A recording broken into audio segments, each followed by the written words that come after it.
American value that's left, buying things. Buying things. People spending money they don't have on things they don't need. Money they don't have on things they don't need. So they can max out their credit cards and spend the rest of their lives paying 18% interest on something that costs $12.50.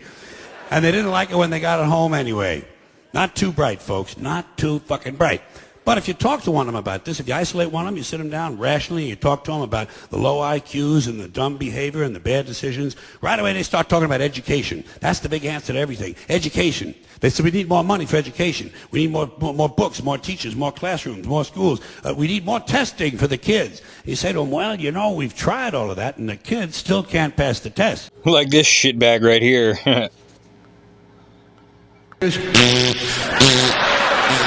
Doesn't mean a fucking thing.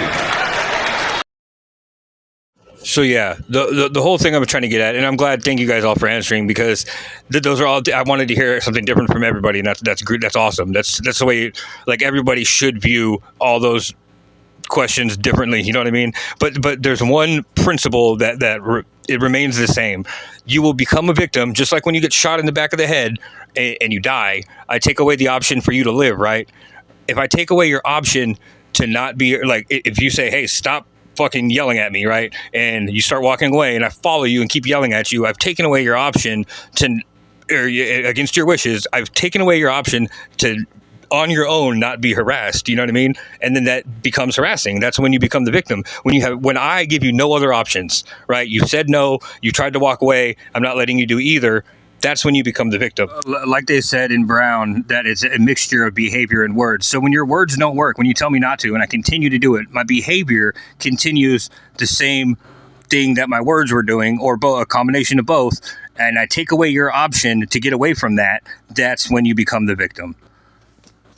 And for all the people who are like, well, she doesn't have to say no, you don't even have to be there, you know, and then that's true too. In a situation where somebody calls your landline, right, at your house, the phone that rings loud as fuck, you don't have to tell them not to do that. You just don't answer the phone. And if they continually do it, and you have to hear that fucking ringing of your phone because you're at your house, you have nowhere else to go to, you know what I mean? That's harassing, you know what I'm saying?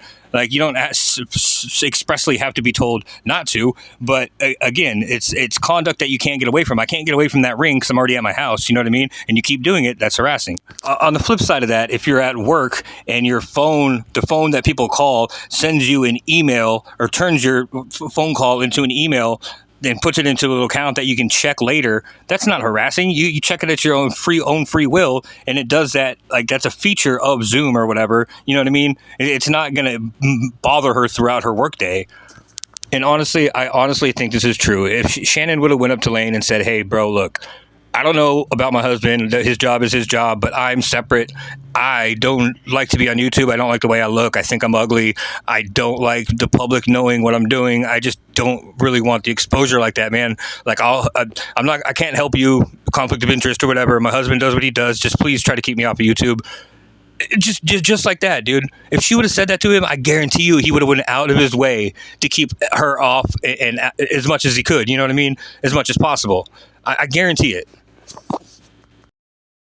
Oh, and if you're wondering about this, so after that whole 122H thing where there's like 100 responses, dude, that were all fucking beautifully written, right? Matt Walker files another little petition at the end of that. I don't know if you guys saw that, but it's like 2 paragraphs, and it says, if filming in the courtroom is your First Amendment right, then why do we have sketched artists? Or what he said, what would be the use for sketch artists in the courtroom? And I was just proving a point. There is no use for sketch artists in the courtroom, and you don't even need to be in a courtroom. Like I just drew this shit off the top of my memory. You know what I mean?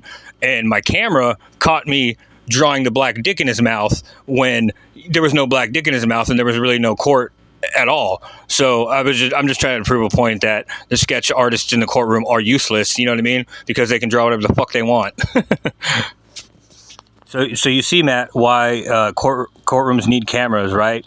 Because people can just draw pictures of your face with a big black dick in there instead of your wife's mustache. You know what I mean?